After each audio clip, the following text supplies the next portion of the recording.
Are you sad that I'm leaving? Mm. You had to think about it? Hello my friends, you're listening to Ebird Online and I'm back with another review. And today for my sins we're going to talk for the final time about Riley and Violet. And this week Riley said to Violet, "You know what, Violet, I'm not perfect. Riley, start trying to work your way up to substandard. If I were you, I'd consider that a pressing matter. But I do have my hopes for Riley. Just one day without being a massive prick, that's all I ask. Guys, is that too much to ask? I fear it just might be." So this week Riley's leaving Vietnam, but he believes his trip has been more good than bad. Riley, have you been watching? We have, and we don't see it that way, but I digress. He wants to continue things with Violet, and he wants to make sure she's on the same page. Well, Riley, I don't think that she is. And I think it's fair to say the dark circles encompassing your eyes are as bright as your future. But guys, there's something that happened in the trailer for next week's episode which is truly shocking, and in fact we're going to talk about that at the end of the video. But first, this week's shenanigans. Guys, it's 90 Day Fiance Before the 90 Days Season 6 Episode 15. The final days of Riley and Violet. But just before we get into things, guys, thank you so much to everyone who subscribed to me, but if you've yet to do so, please press that big red button and subscribe to the eBird. Come on guys, it's fun over here. And also, if you enjoy my video, please don't forget to smash that like button, and if you know anybody else ridiculous enough to watch 90 Day Fiance, please don't forget to share the video on social media. Thanks guys. So without further ado, I give you Riley and Violet.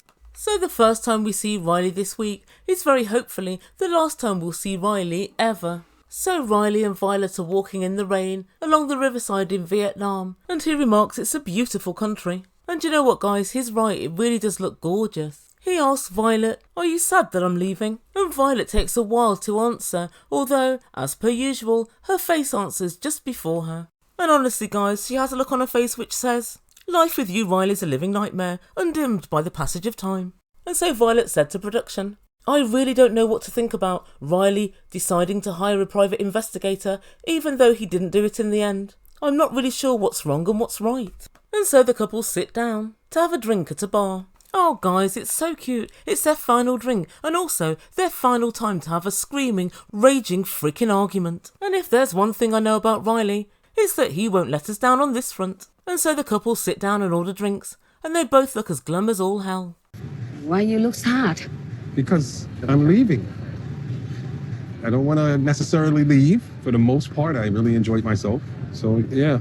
Riley, what have you been living through? Because what we've witnessed over the last 2 weeks is that the majority of this trip has been an absolutely hellish ordeal. And that's just for us. I wasn't even thinking about poor bloody Violet. And then Riley says once more that he feels really bad about the private investigator and he really just wants to apologise. Riley, there's a few other things you've got to apologise for as well. Setting a tat dog Tiffany on your girlfriend. Ruining every single nice moment that you have with a moan or a complaint. Refusing to let go of the past. Pointing your finger angrily in Violet's face as you accuse her of a whole smorgasbord of various different things. And finally, being so viscerally angry for 95% of the time. Oh, wait a minute. Violet's got something to say. Speak it, Violet. Speak on it. Did you enjoy my time here, like me coming to visit you? To be honest, I stay with you. I don't know how I feel now. And you make me hurt and I feel sad and angry. Oh dear, so I'll take that as a no then, Violet. But then Violet did say, "I do see sincerity in your apology, so we'll just see how things go." It's not sounding great, is it guys? It really isn't. They've got a little way to go before they're Romeo and Juliet. But there's something else that I've been considering with this couple, and that's the fact that these two haven't really grown physically close. So I'm really wondering, what is this relationship made of if not just arguments and beef? And then Riley said, "We've got a 2-year history. You can't just throw 2 years away without even trying. We owe it to ourselves to give it a go." Riley, this was your go. You fucked it, mate. This was your go. Guys, he just doesn't get it. But I've got to say, I see this entirely differently. It's certainly not 2 years, it's 2 weeks. Talking on the internet without having met each other previously doesn't make a 2-year relationship. It really doesn't.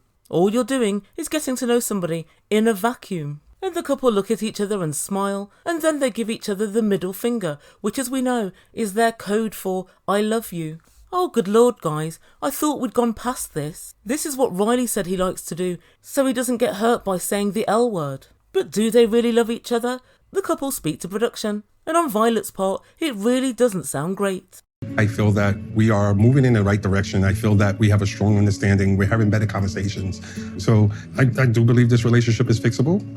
And you change your personality a little bit, not lost control and not hot tempered, then it's good for me. But next time more. Right, so stop being so hot-headed, calm your temper, and basically change your whole personality and being. In short, stop being Riley. If you stop being Riley, then, just then, you might be good for Violet. Oh dear, Riley, oh dear, oh dear, oh dear. And then Violet offers to help Riley pack tomorrow. Riley looked really happy and he said, oh yes, please. Oh, Riley, of course she wants to help you pack and put your suitcases into the taxi. How else can she be sure that you're bloody leaving Vietnam? Poor Riley. And then Riley tells production there's something he wants to tell Violet before he gets on that plane tomorrow. All I can say is, oh Riley, don't do it, please don't do it. The feeling isn't mutual. Violet's face tells me so. And so the next time we see this couple, Riley's packing in his hotel room and he said ominously, this is the last chance that Violet and I will have to see each other. What? Ever? Guys, more than likely. And Riley tells us that it's really sad that he's leaving because over the last 2 years he's invested so much into this relationship. Riley, define invest please. We're all waiting.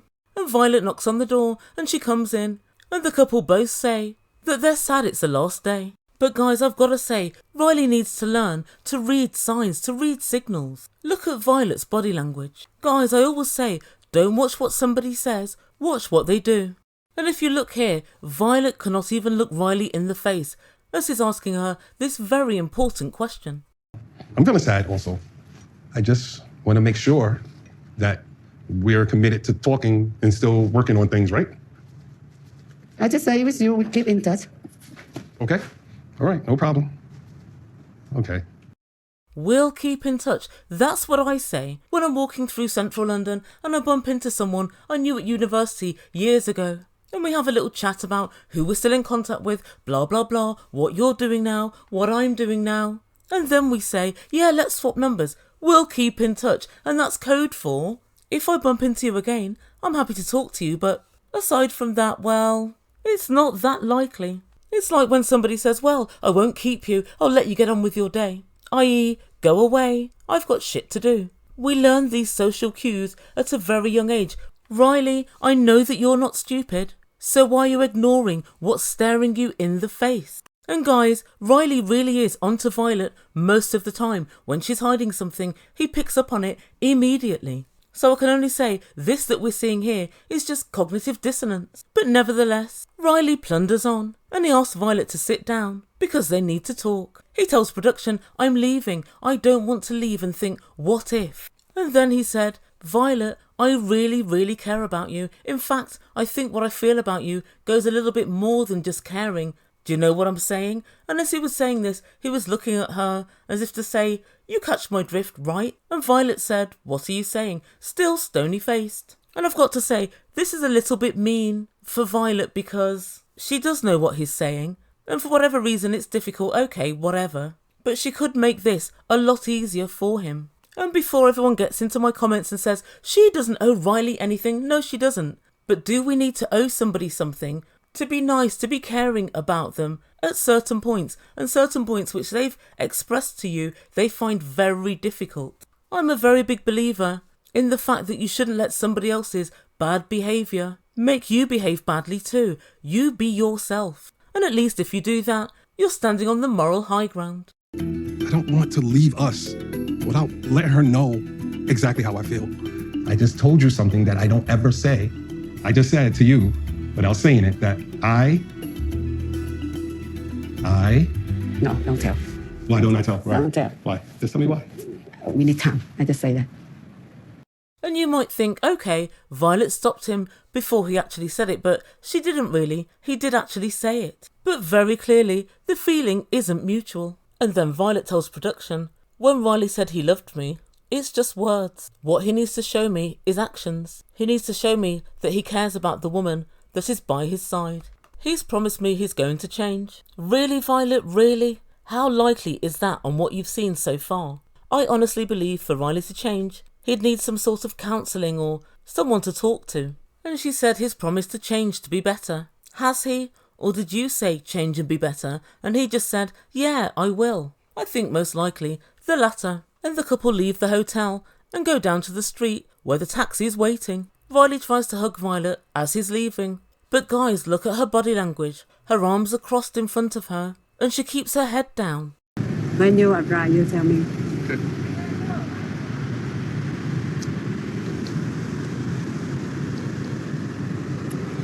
Okay. Okay. And guys, it would seem that Riley's dreams appear to be solely of a pipe variety. He gets into the taxi and makes good his leave. He tells production he's unhappy that Violet didn't allow him to say the L word, but on reflection I think it was just as well. In the taxi, production asks Riley how he's feeling. Whatever's next in this relationship is really up to Violet. She has all the cards. She holds them. I would love the opportunity for us to figure this out. But if she does not want to spend the time and effort to figure it out, God bless her. Good luck. I'll move on, you move on. And Riley lets us know that he didn't get to know Violet or to understand her. And guys, I think that's pretty much correct. And that's where we end things for this week. So what does the Ebird make to all of this? Well, I think Violet is over and out. I believe Riley does this with every single relationship. He ruins it with his toxic behaviour. Riley decides I'm in love and he forgets everything he's done wrong.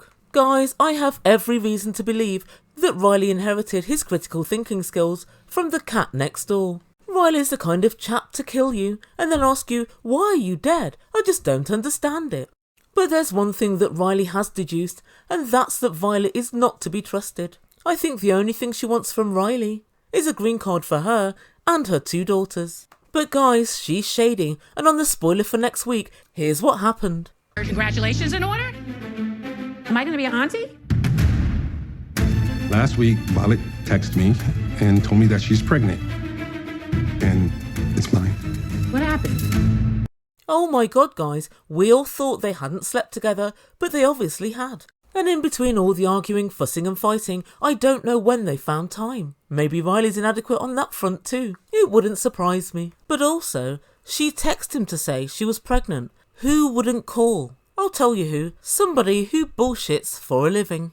But all of this makes Violet's decision not to kiss him before he left all the more weird. They'd been sleeping together, guys. Why wouldn't you want to kiss him? I hereby call bullshit on this pregnancy, but not quite as much bullshit as I call on this relationship. She doesn't like him, and every time I look at her face in his presence, it reconfirms just that. But guys, I really don't know what to think. Is she trying to get money out of him for a termination? For all we know, it could be the shirtless guy's kid. When Riley was trying to say I love you to Violet, I thought he was a bit previous and the relationship hadn't moved forward enough for him to say that, but now I realise they'd slept together. I understand why he had those feelings and felt able to express them. So guys, let me know what you think. Is Violet pregnant? If so, is it Riley's? Also, do you think that Violet has any care or love for Riley? Or is she just playing him along just to see if she can get green cards in triplicate? I'd love to know what you think, so please put your comments down below and I'll get on with my next video. Guys, thank you so much for listening.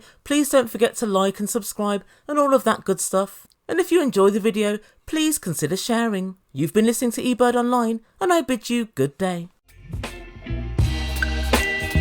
Don't wanna overthink it, baby. It's just me, your body, and mine. Baby, you give me ice and fire.